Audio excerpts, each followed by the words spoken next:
Eta Hoffmann. La fascinación.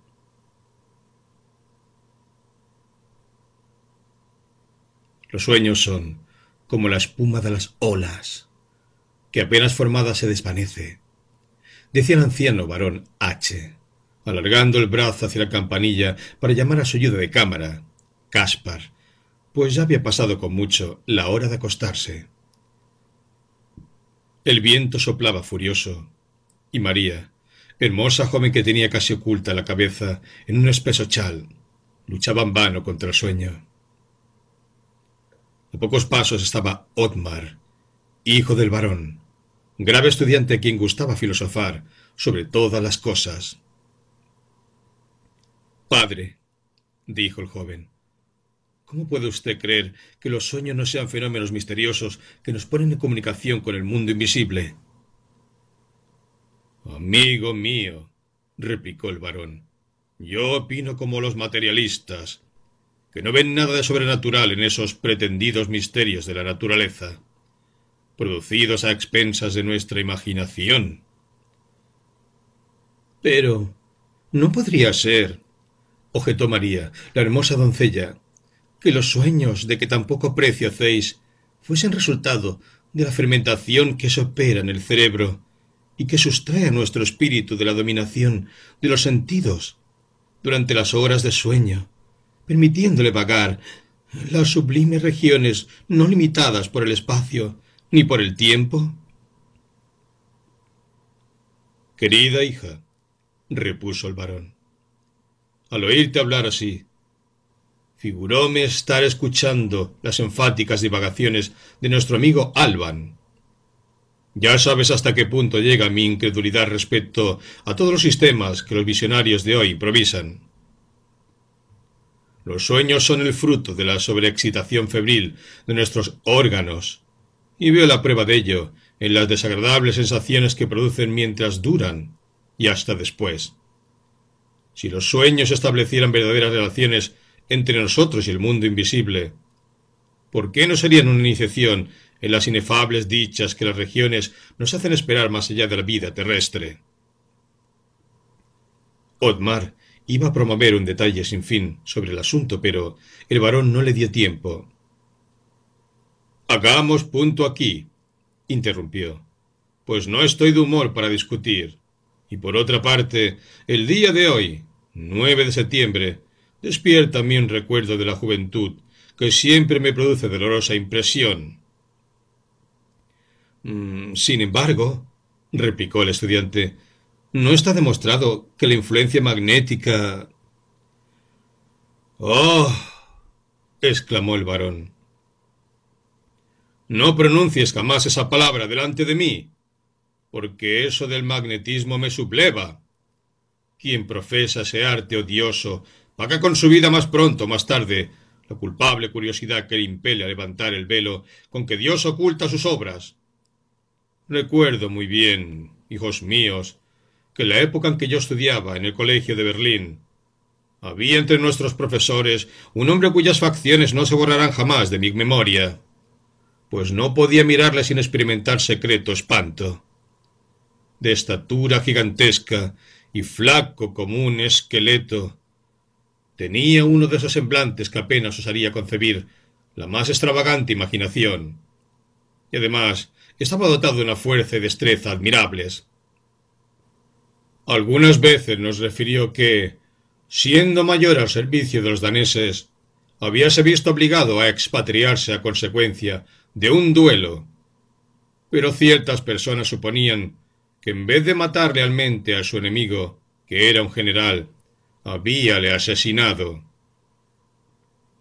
El mayor era hombre de carácter muy duro y de una severidad sin ejemplo con todos los colegiales. Pero ciertos días su carácter cambiaba completamente.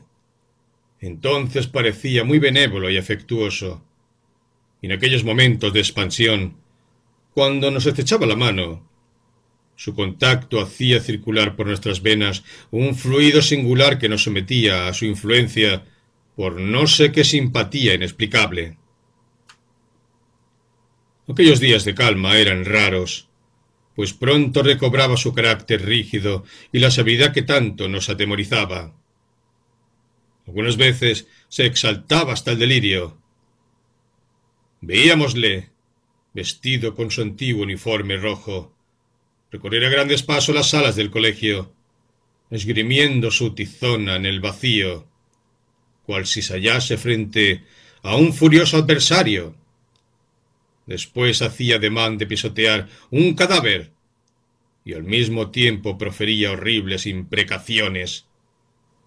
Otras veces trepaba a los árboles con la rapidez de un gato montés, o bien corría como una fiera lanzando agudos gritos. Estas crisis duraban con frecuencia todo un día, pero al siguiente el mayor estaba tranquilo, sin recordar las extravagancias de la víspera, si bien su carácter parecía cada vez más intratable y violento. En la ciudad y en el colegio decíanse las cosas más extrañas acerca del mayor. Algunos aseguraban que poseía secretos para curar todas las enfermedades por la imposición de las manos, y hasta con una sola mirada. Y esta opinión se había arraigado de tal modo que cierto día el mayor se vio obligado a servirse de su bastón para alejar a varias personas que le rogaban hiciesen ellas la prueba de su misterioso poder. No faltó quien llegase a decir que aquel hombre estaba en relación con los espíritus infernales y que un día u otro su vida terminaría por una catástrofe. Sin embargo, fuera cual fuese su conducta con los demás alumnos, manifestábase respecto a mí sumamente benévolo y cariñoso. No os referiré todas las extrañas escenas que entre nosotros mediaron, pero voy a citaros un hecho que nunca he podido olvidar. En la noche del 9 de septiembre de 1700... soñé que el mayor se acercaba a mi lecho y que, fijando en mí una mirada penetrante, cubríame los ojos con la mano derecha diciéndome: «Mísera criatura terrestre, reconoce en mí a tu Señor. Yo tengo, como Dios, la facultad de leer en tu pensamiento». Cuando hubo pronunciado estas palabras, parecióme que algo agudo y frío, como una hoja de acero, atravesaba mi frente, penetrando en el cráneo. Entonces proferí un grito de espanto. Despertéme, inundado en un sudor frío. Salté de la cama, haciendo un esfuerzo, y corrí a la ventana para refrescarme. ¿Cuán no sería mi espanto al divisar, a la luz de la luna, al temible mayor que, vestido siempre con su uniforme rojo, abría la puerta del colegio que daba al campo y cerrábala tras sí con estrépito? Al punto caí en tierra, privado de sentido. Al día siguiente, cuando referí a nuestro inspector lo ocurrido, aseguróme que sin duda había soñado. Pero, como el mayor no llegase a la hora de costumbre, ni mucho tiempo después, fueron a buscarle a su cuarto. La puerta estaba arrancada por dentro, y se necesitó una palanca para derribarla. En medio de la habitación vióse al mayor tendido, inerte. Tenía los ojos vidriosos, la boca llena de una espuma sanguinolenta, y su mano, rígida ya por el frío de la muerte, oprimía la empuñadura de su espada. Nada bastó para volverle a la vida. El varón no dijo una palabra más. Otmar, que había escuchado atentamente, parecía meditar con la frente apoyada en una mano, y María estaba muy agitada. En aquel momento, el pitón Franz Bickert, antiguo amigo de la familia, que había entrado silenciosamente en la sala durante el relato del varón, comenzó a reír estrepitosamente diciendo: «Vaya unas historias alegres para las niñas a la hora de acostarse. En cuanto a mí, amigos míos, tengo un sistema del todo opuesto al de nuestro querido varón. Sé por experiencia que los sueños de la noche se producen por las sensaciones experimentadas durante el día, y aquí, porque tengo siempre buen cuidado, antes de acostarme, de dejar toda preocupación penosa, alegrando mi espíritu con algún recuerdo agradable del tiempo pasado. Es una receta excelente contra la pesadilla. Debéis tener en cuenta además, amigos míos, que esos sueños terroríficos que a veces nos atormentan cuando nos figuramos caer de una torre o que nos cortan la cabeza y otras 1000 cosas más o menos desagradables, son resultado de algún dolor físico que influye en nuestras facultades morales. Escuchad, ahora recuerdo un sueño. Yo tomaba parte en cierta orgía. Un oficial y un estudiante se traban de palabras y arrójanse los vasos a la cabeza. Procuro separarlos. En la lucha me siento gravemente herido, en la mano, y el dolor me despierta. En efecto, con un alfiler clavado en la colcha me acababa de hacer un rasguño y mi mano sangraba.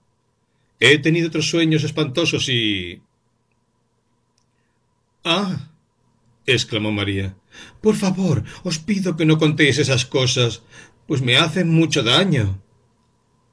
—No hay favor que valga —exclamó Bickert—. Habéis de saber que en sueños fui convidado una vez a un magnífico por la princesa Amaldasongi.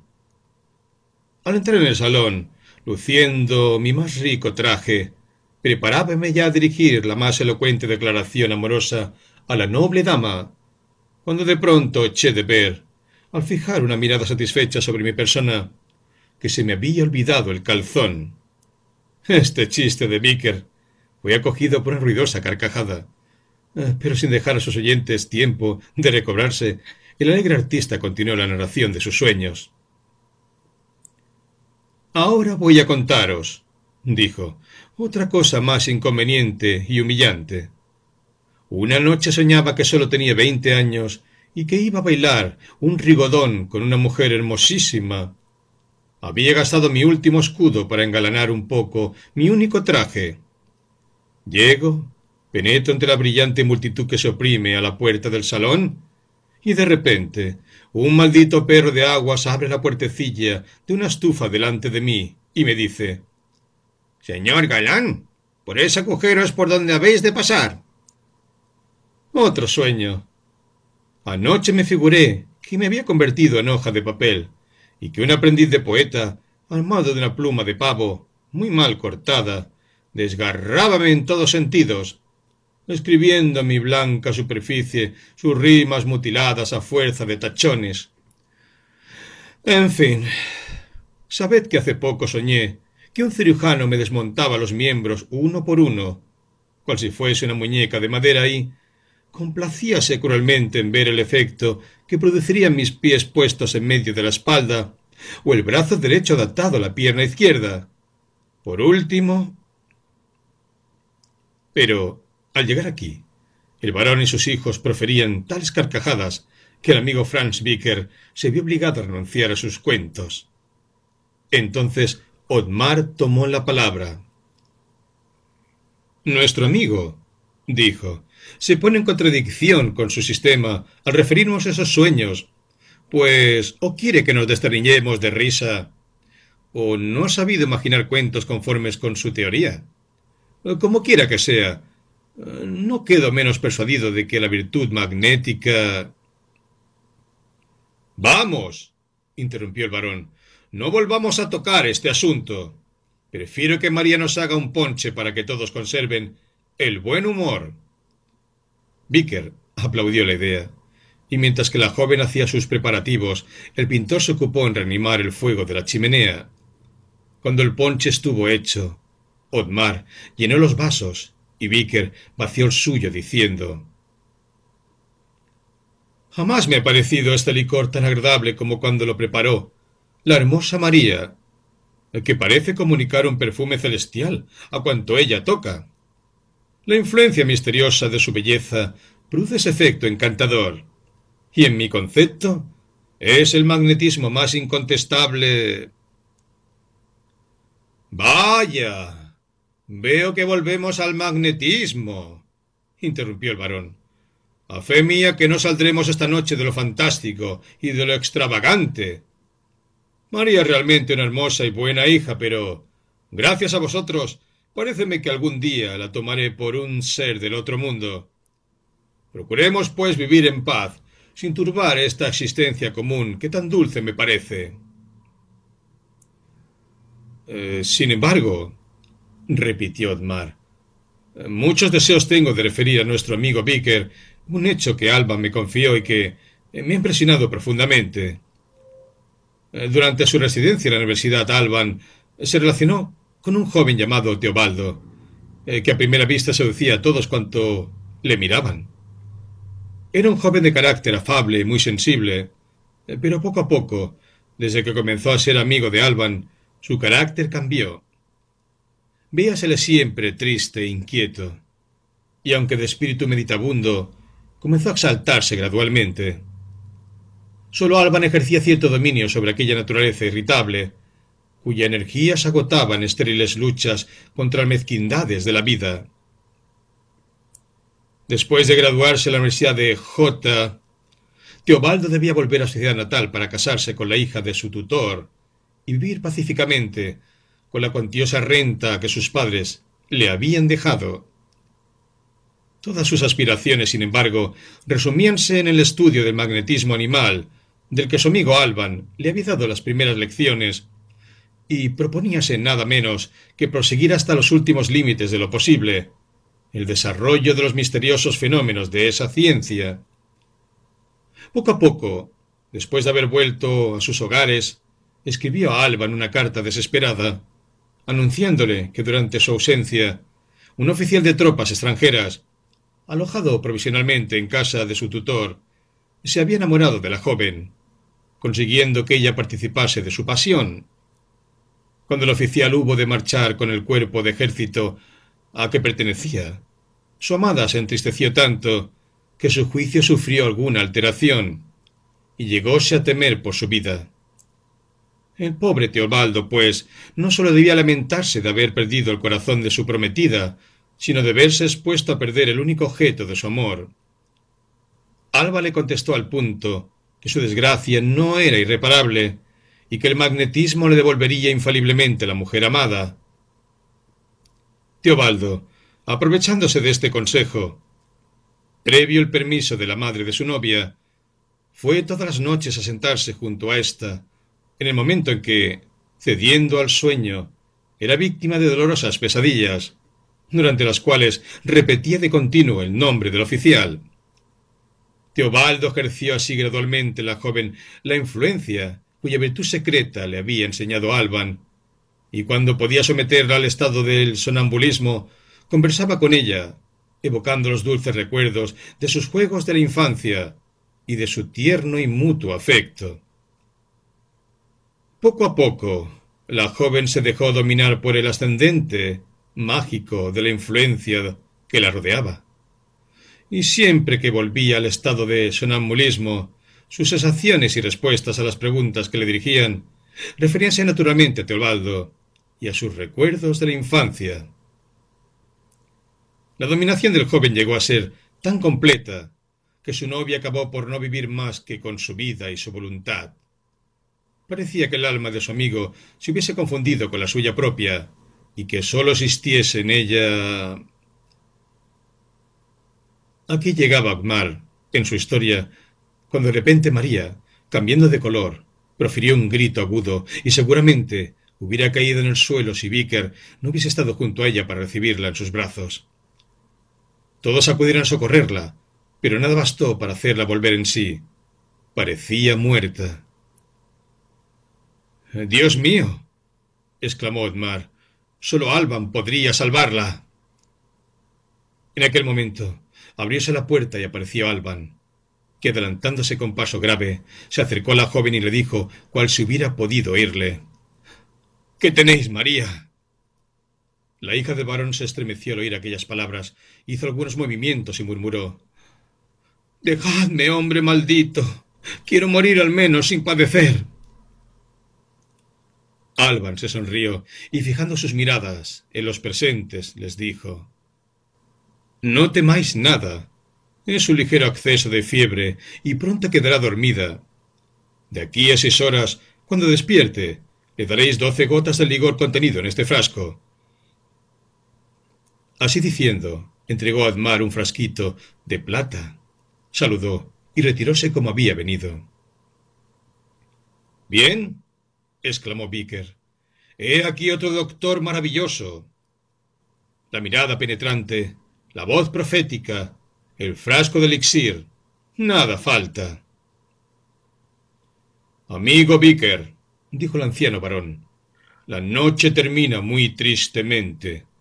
Desde que Alban se marchó, con frecuencia he pensado que algún fatal acontecimiento nos le volvería a traer.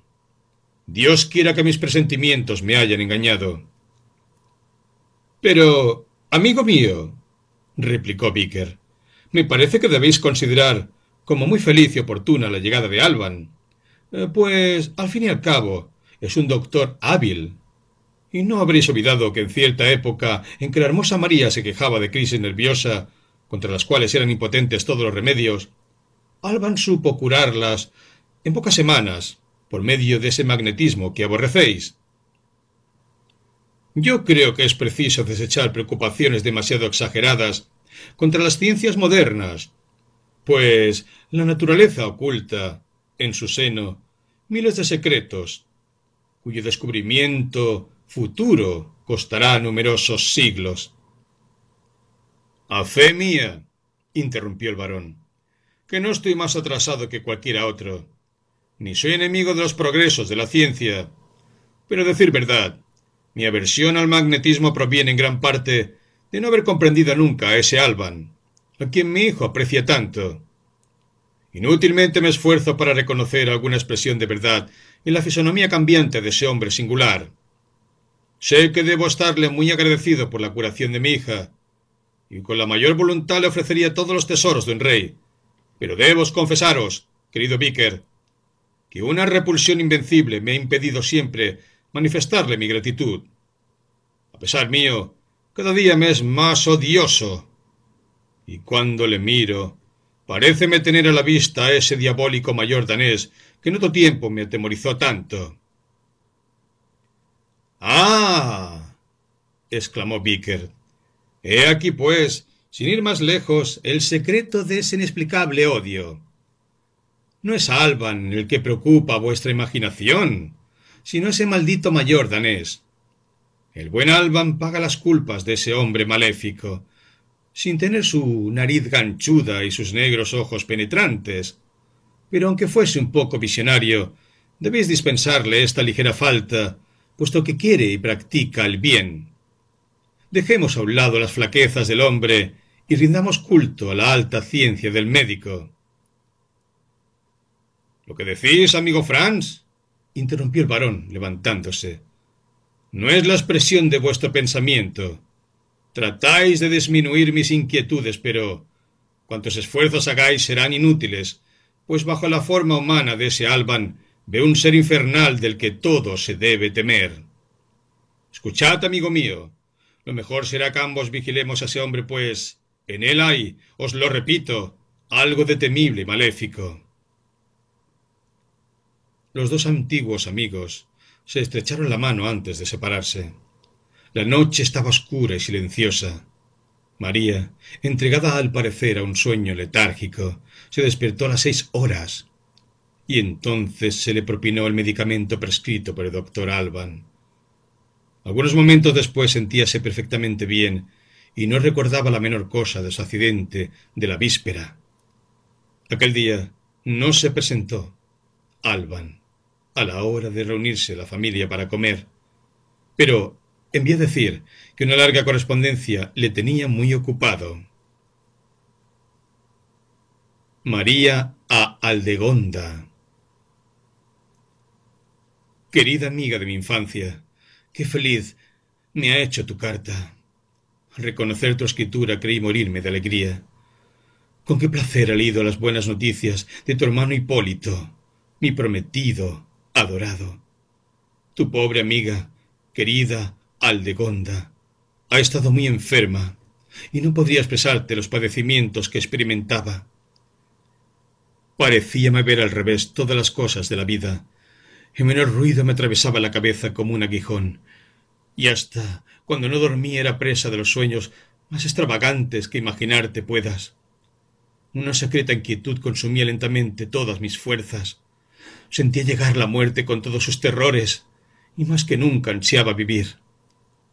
Todos los médicos perdían el tiempo reconociéndome, cuando mi hermano Otmar presentó en casa uno de mis amigos que me ha curado de una manera maravillosa.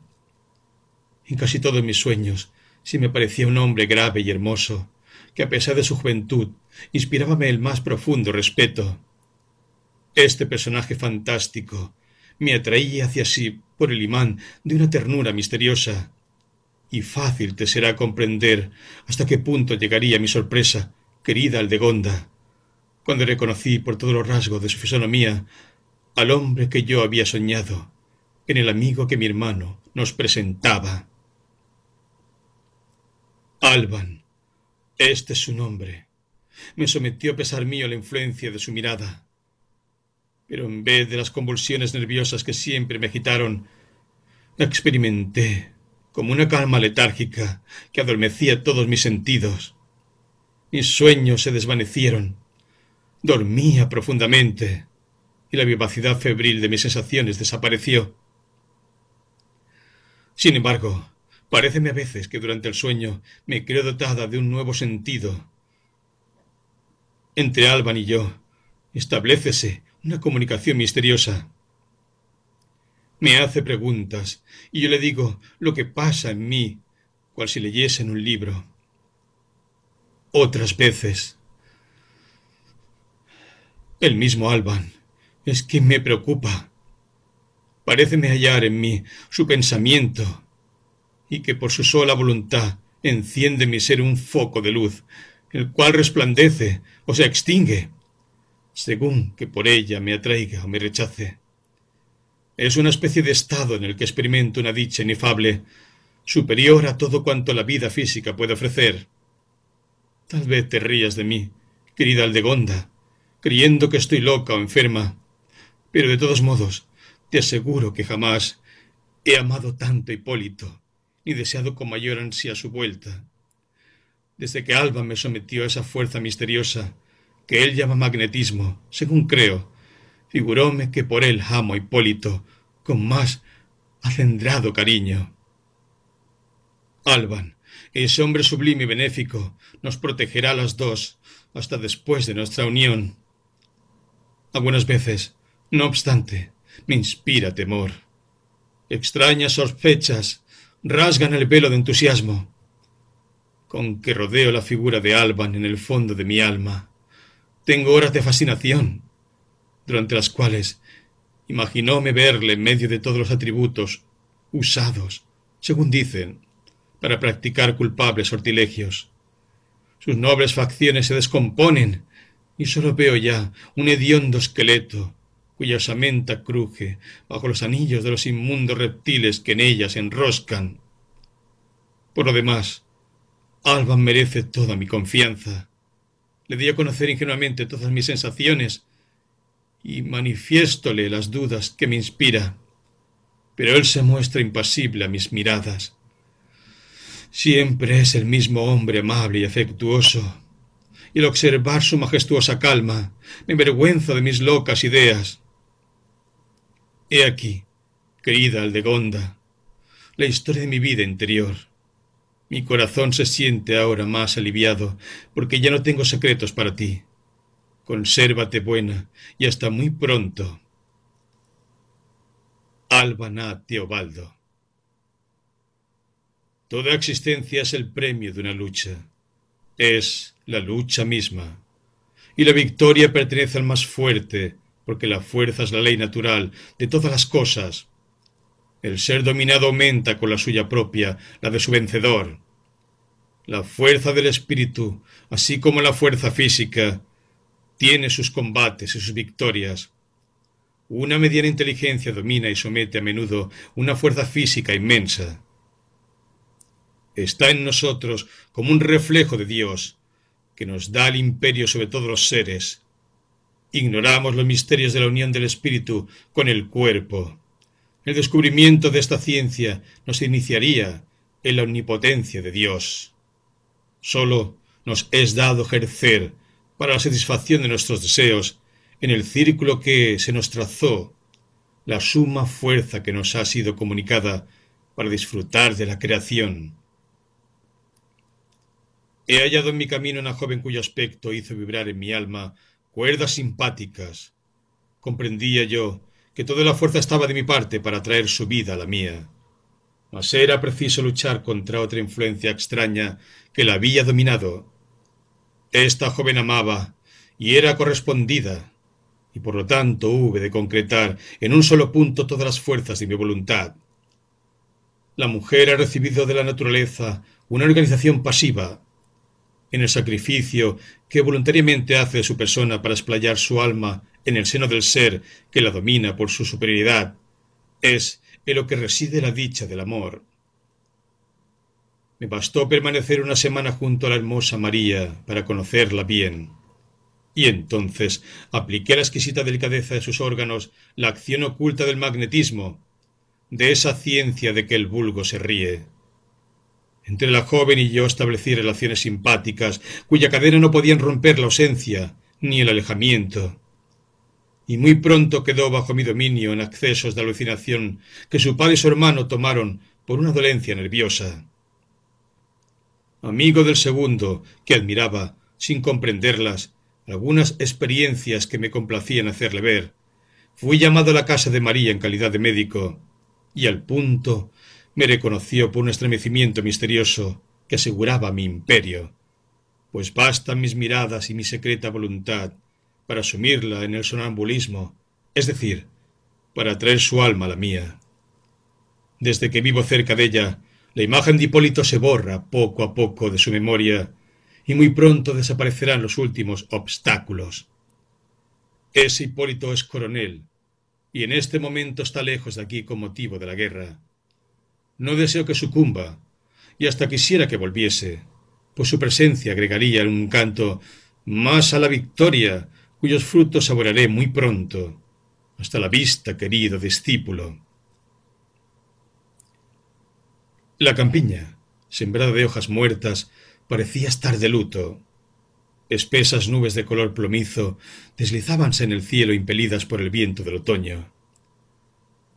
Deseoso de llegar cuanto antes a la casa, porque el día tocaba su fin, divisé, al dar vuelta a una colina, el pueblo situado en un valle solitario, como un nido de alondra entre dos surcos.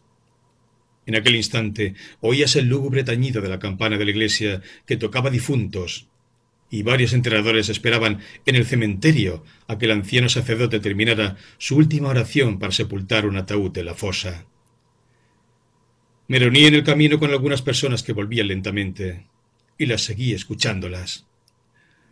«Nuestro pobre amigo Franz», decía una de ellas, «reposa ya en el sueño de los justos». «Dios nos haga la gracia de acabar como él», añadió otra. Por aquella buena gente supe que el difunto se llamaba Franz Bicker, antiguo pintor que había terminado su carrera casi del todo retirado en un pequeño castillo gótico ruinoso que se divisaba en la altura más inmediata al pueblo. El sacerdote me invitó a visitar aquella propiedad, de la cual el buen Bicker había hecho donación para que después de su muerte sirviera de asilo a los pobres inválidos del país. Las paredes del primer piso estaban adornadas con numerosos frescos que representaban bajo todas las formas imaginables a un diablo acechando a una joven dormida. En el rincón de un vetusto armario encontramos algunas hojas de papel, al parecer desprendidas de un cuaderno, y que sin duda estaban allí por casualidad. Recogílas maquinalmente y vi que eran notas aisladas, frases sin principio ni fin, pero conseguí descifrar, no sin trabajo, el desenlace de la historia de María. Cierta noche, el anciano varón H. se dirigía a su alcoba apoyado en el brazo de su amigo Franz Bickert, y al llegar al centro de la galería, divisaron un fantasma que llevaba una lamparilla y parecía salir de la habitación de la joven. Ante aquel espectáculo, el varón, poseído de terror, exclamó: Es el mayor amigo, Franz. Es el mayor danés. El fantasma se desvaneció sin que se oyera ruido alguno, y el varón entró en la habitación de su hija presa de la mayor inquietud. María reposaba, bella como un ángel del cielo, y en sus labios vagaba una dulce sonrisa. Hipólito había vuelto de la guerra. El matrimonio debía efectuarse al día siguiente, y junto a la encantadora joven dormida veíase el traje de boda sobre el sofá. Al día siguiente los novios fueron a la iglesia, pero en el momento de arrodillarse al pie del altar, María cayó en tierra. Estaba muerta. El magnetizador había absorbido su alma.